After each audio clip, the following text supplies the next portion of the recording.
Mokotombolo be, Omai be, Wakaninda be, Tubeta Maboko Pona Fascination. Awa tuzopesa information na peuple congolais au bazana kata kamako ko ba évolution musala mokonzi ya mabele o azali ko sala tokani tuzopesa na information ide pese viva ide pese viva Fachibe Mokotombolo be Omai be Wakaninda be on donne information à l'état de ce qu'on a coupé ça.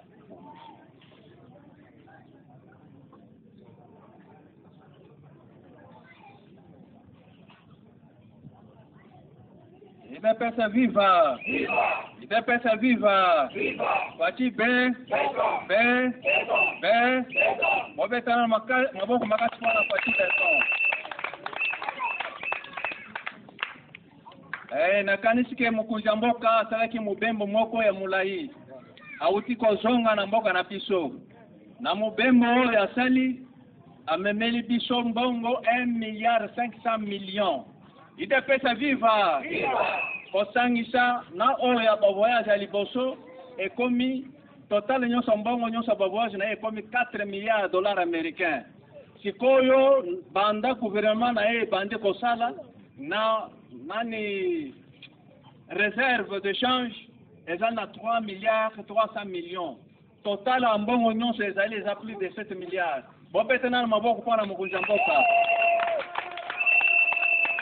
Banguna Congo bazoloba o mokonzi mboka azosala te azobima pamba.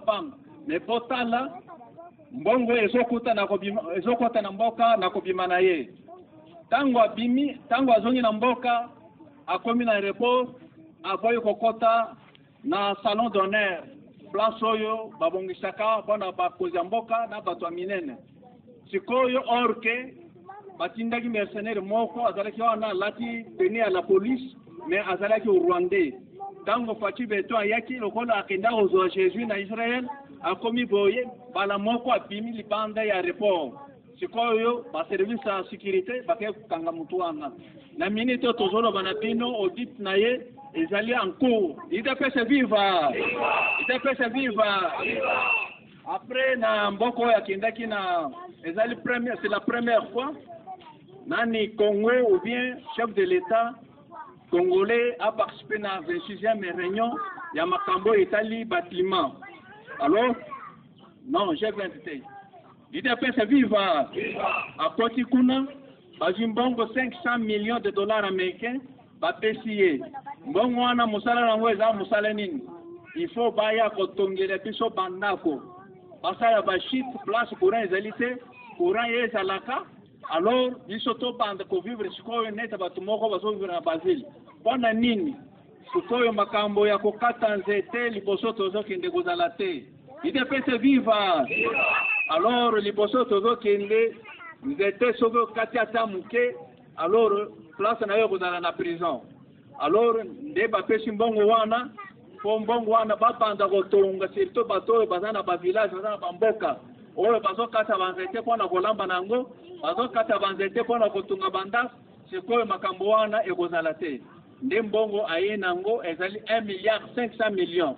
Alors bakotinda mbongo mususu mbongo wana bakotinda pona frère mubimbe kozala 110 millions de dollars américains.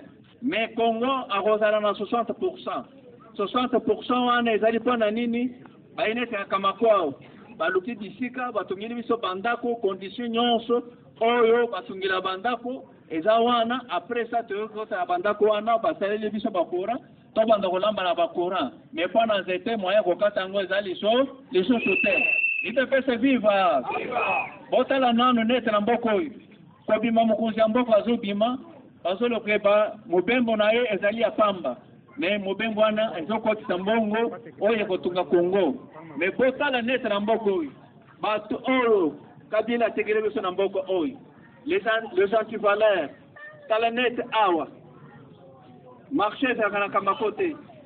Soi-disant ba proposer na ba chef au secteur bazoya kokongela mbongo chaque jour. Na ba faux usage de faux. Peuple congolais azolela. Mbongo wana kindaka wapi? Malamu bazala kuzo mbongo wana ezokota na trésor public.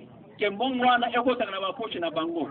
ti na bato ya 3e âge bazokende kofutisa bango bajeton wenze ezali te marché eza na mboka oyo te bato bazotenga mapango ya bato bazoteka na banzere ya leta moto aza na bassin ya pondo bazokende kofutisa 300 francs congolais itapesa viva mbongo wana ezokota na baposhe na bango ezali ta na document moko te lelo oyo soki chef akoti na mboka oyo asali bango inspection mpo mona koyebake mbongo wana eza combien ekoti wapi document moko ezali te itapesa viva ifo sikoyo tobanda kopunda na bato wana ifo topunda na bango trop c'est trop lelo oyo bamama mikolo bazoleleke pouvoir oyo ya Chilombo wa Tshisekedi ezali yango bie eza bato mosusu bakomi komonisa biso basi boye biso bamama mokolo toza na bamibali te totikali basi moko veve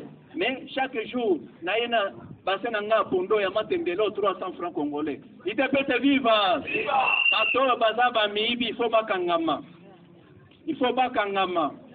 alors peuple congolais tozala liso likolo ya liso presque pas service nyonso ya l'État kamako ezali communauté ezali localité village à usage locaux mais tozokama mpona komona baservice nyonso ya l'État ezaka na mboka oyo bamosusu na bafaux document alors nyonso wana ezali kaka mpona kotungisa mokonzi ya mboka mais vision ya chef de l'État ezali tout d'abord le peuple idapesa viva motu nyonso oyo azosala mosala selon vision ya chef de l'État te muntu wana akoyokana na pache beton te idapesa viva il faut sikoyo tosala biso baparlementaire debout tozali bacommunicateur ya chef de l'État il faut sikoyo tobanda kosalisa mokonzi ya mboka mpona kolanda kaka vision na ye muntu oyo azomonisa peuple congolais pasi il faut muntu wana biso tokunga na ye idapesa viva bobetana maboko mpona mokonzi ya mboka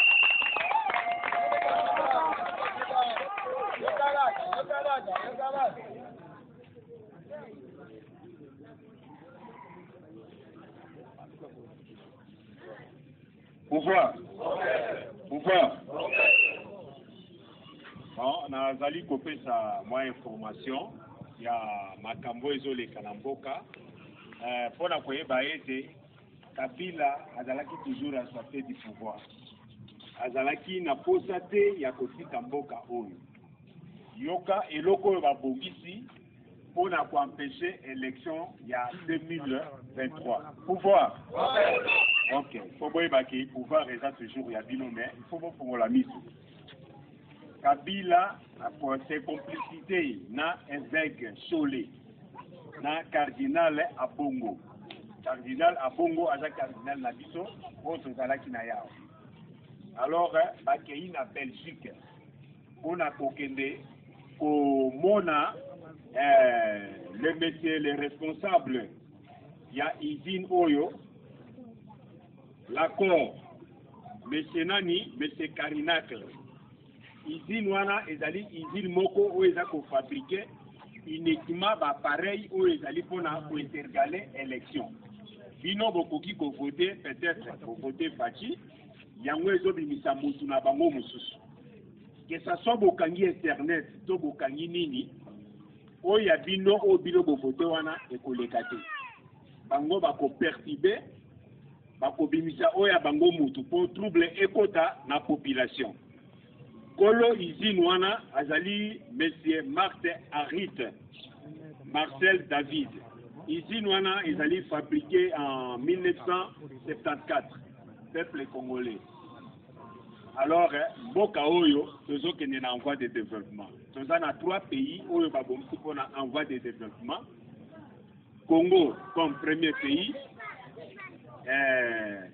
Éthiopie après Sénégal mais baoyo balingi Congo na biso ebonga te balingi toujours kointergale Congo ekende liboso te balingi changement te pouvoir.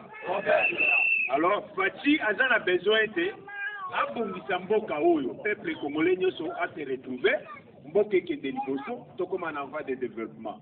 Pourquoi tu envier ka ba pays mosusu? Pourquoi pas Congo? Alors bakei déjà komona bato oyo mpona kobebisa élection. Bon. Et après, balingi mais c'est Kadima te. Bon, nini ke Kadima za Congolais. Lokola Fatinde a cheye. Kadima a conduit à toujours Fati. Alors, résultat au Kadima copé sa biso, ton noté en moté, ton dima en moté, ton dima ou bango bazo ponawana. Alors, bon fongola misu, pona koyeba yango, pona koyeba baoyo, balingi Congote. Alors, pays oyo est dirigé na Kabila pendant 18 ans de pouvoir. Bazimbo Kaoyo depuis 2021. Pouvoir. Bolanda bien. Bazimbo Kaoyo depuis 2001. Alors, Basali 18 ans de pouvoir. Et l'oko Kabila a tiré le biso comme souvenir, exacté. Et l'oko Asali, exacté. Mais faut-il tellement qu'il y a l'ingimbo Kaoyo, a l'ingimbo courtoisie, qu'on travaille dans Moutignon so, Aziz Zoé, a cheye gouverneur ya Tanganyika na Kalemi. Zoé a vendu wana, à tenir compte de ce que Fati a travaillé naé, a représenté la province, a bandi ko former rebelle. Pouvoir. A bandi ko former rebelle. Ba villageois, ba bita yamboka, ba moni eloko wana, ba sepel na ngote, ba ngite ke pays na biso zo basus na ba guerre, ba banda lisusu bambango. Alors ba informer gouvernement en place. Le loyo Zoé aza sur la place ité.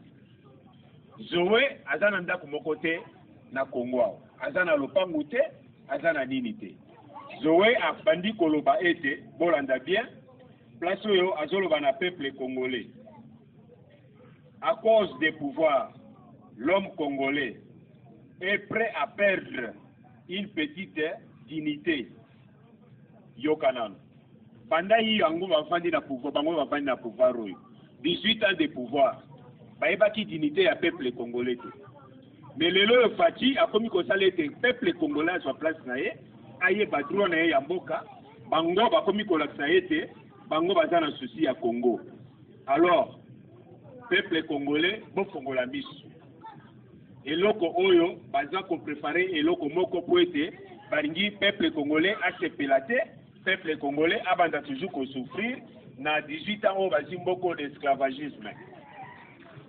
Alors, les loyaux, tous na Paolo Kabila, Azwaki, donc, Erwana, Tokokai, Kolobande, Tolo Baboete. Solo Biboye, Ozongi Nandaku, enlèvement. Enlèvement, on a Ozonga, c'est Babomio. Famille n'a eu qu'à la place au Kiti. Mais les loyaux, liberté d'expression, et comme il a moutignon surtout. Batignon surtout, nous, à Kolobade, à Komi Kofinga Fati. Pouvoir. Est-ce que Boki ke Fati a enlevé Moutou? Boki ka bomi Moutou? Mais bazo fingaye. Moutou nyo sasolo bandenga lingi. Alors, mais yoka natangwa Kabila, okoko lo baboyete. Kabila abomi Kosi Chimanga. Oyo ayebani na République démocratique du Congo. Abomi Thérèse Kapangala. Batinyo so bayebi yango. Aye kotinda général naye bakei ko boma pe ko bombarder pe ko boaka ba gaz lacrymogène na couvent oyo bazali ko bomba bana oyo ba prématuré na ba serre ba beti presque au moins 12 lacrymogènes boka na meloko wana toujours Kabila bana wana peut-être bangai kokola pona ko aider bisusu mboka oyo mais abzi courage ya koboma bana wana mais azo lité lisusu ete azo nga lisusu na pouvoir Fati alors est-ce que tokoko dimelo kwa na biso peuple lelo oyo toza na procès ya Shibeya eza na terre oyo abomi Shibeya nani général John Numbi. Général John Numbi a vu pouvoir Yakoboma, Shibeya, président ya droit de l'homme, ya centrafricain, ya Congo. Alors, azaki pona Afrique centrale, abomiye. Mais nanya pesi ordre pour le loyo John Numbi aboma Shibeya. Kabila moni ete ye akomi kokende na suka. Kokende na suka akomi koluka John Numbi poasa nini aboma ye potra sesa nini ebunga pouvoir. Alors pays na biso eza toujours na recherche makasi.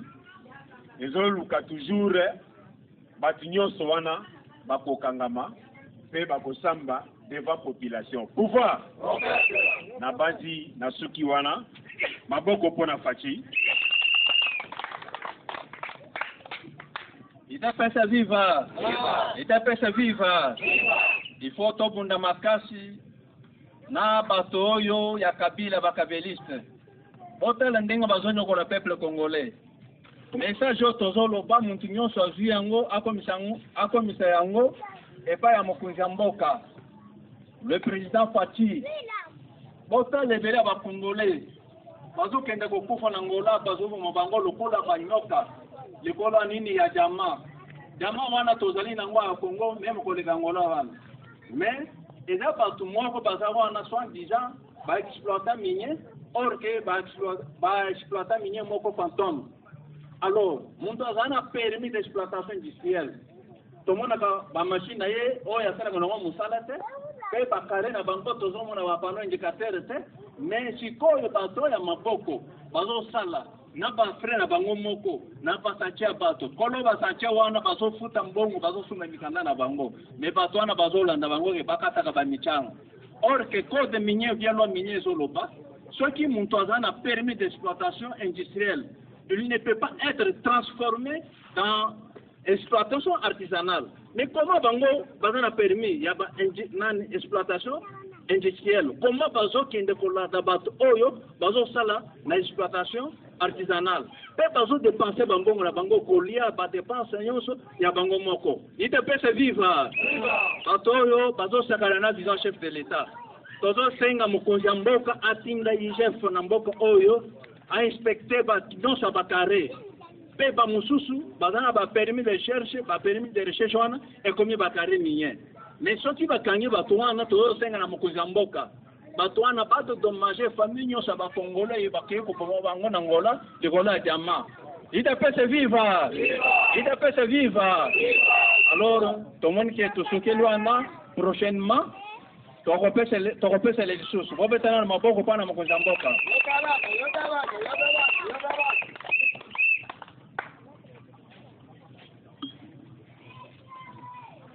Awa masolo na biso euti kosila mpona mokolo malelo etikali dimanche prochaine tokozala lisusu awa bangonga ya boye mpona tozwaka bainformation to ba évolution ya mboka na biso ndenge ezali kotambola. UDPS viva! UDPS viva! Machibe!